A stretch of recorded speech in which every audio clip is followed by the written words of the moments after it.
Il branding sta diventando ogni giorno più importante per qualsiasi professionista di ogni genere. Sono finiti i tempi in cui con un comunicato stampa o un bel paio di contatti all'estero ti garantivano il successo. Certo, i rapporti umani saranno sempre molto importanti. Infatti c'è uno studio dell'anno 2000 in cui sono stati analizzati più di 37.000 casi di persone che applicavano a diversi lavori fra il 1985 e il 1994 e i fattori più rilevanti erano: 1. Il networking e secondo la razza di origine. In semplice, se tu non appartieni al gruppo etnico predominante in qualsiasi paese, probabilmente sarai a svantaggio. Per cui il branding è l'unica cosa che ti può garantire sia reputazione, ma anche il giusto valore meritocratico della tua persona. Ciao, sono Felipe Iglesias, designer e consulente, e questo è Talking Design.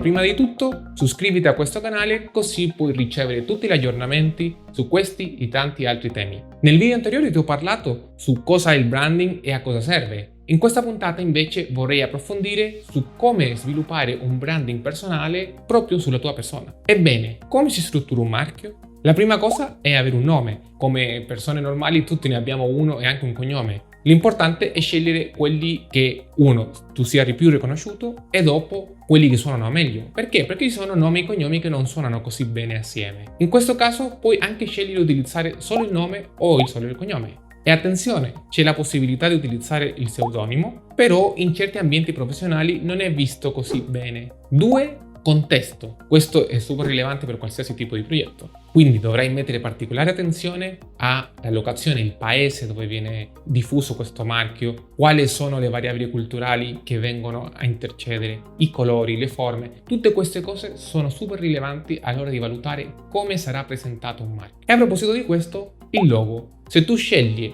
raffigurare in un segno grafico quello che sarà il tuo marchio, metti molta attenzione non solo al contesto, ma anche a temi tecnici. Ad esempio, un logo che in dimensioni troppo piccole non è leggibile o che non è leggibile sul digital non serve a niente. Un buon logo è versatile, non è troppo vincolante, lo puoi applicare praticamente ovunque. Quindi devi per forza fare dei test per capire qual è il livello di riconoscimento che può avere il tuo logo. Se non sei un designer, la cosa più giusta è che tu ti faccia assessorare.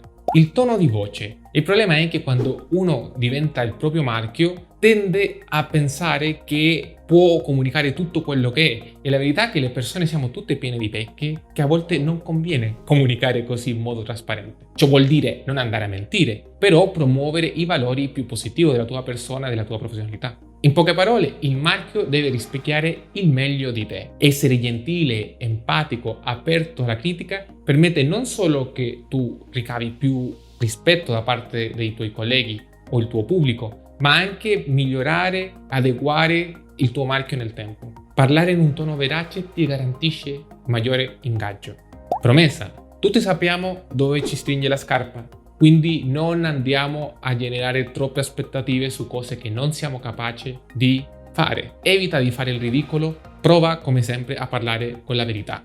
In questo modo non andrai a compromettere la tua reputazione e non farai neanche il ridicolo. E su questa riga arriviamo al tema del look. Certo, ognuno come persona può vestire come più piace, però non dimentichiamo che quando stiamo parlando di personal branding, il tuo look rispecchia anche i valori del branding. Ad esempio, se tu fai il banchiere, non puoi vestirti così alla buona. Devi proiettare sicurezza e affidabilità. Lo stesso capita con i creativi. E passatemi il termine, essere creativo non significa vestirsi da pirla. Se tu ti vesti da pirla, semplicemente stai confermando una realtà. Devi provare a equilibrare comodità col tuo gusto, il tuo stile, ma sempre a essere consistente. Ciò vuol dire non dice niente il fatto come tu ti vesti se dopo i risultati non sono consoni. Pensiamo a un sacco di creativi super importanti nella storia. Mi viene in mente George Martin, il produttore dei Beatles, sempre vestito con giacca e cravatta, e ha rivoluzionato la musica. E quindi la cosa più importante è non travestirti di quello che non sei.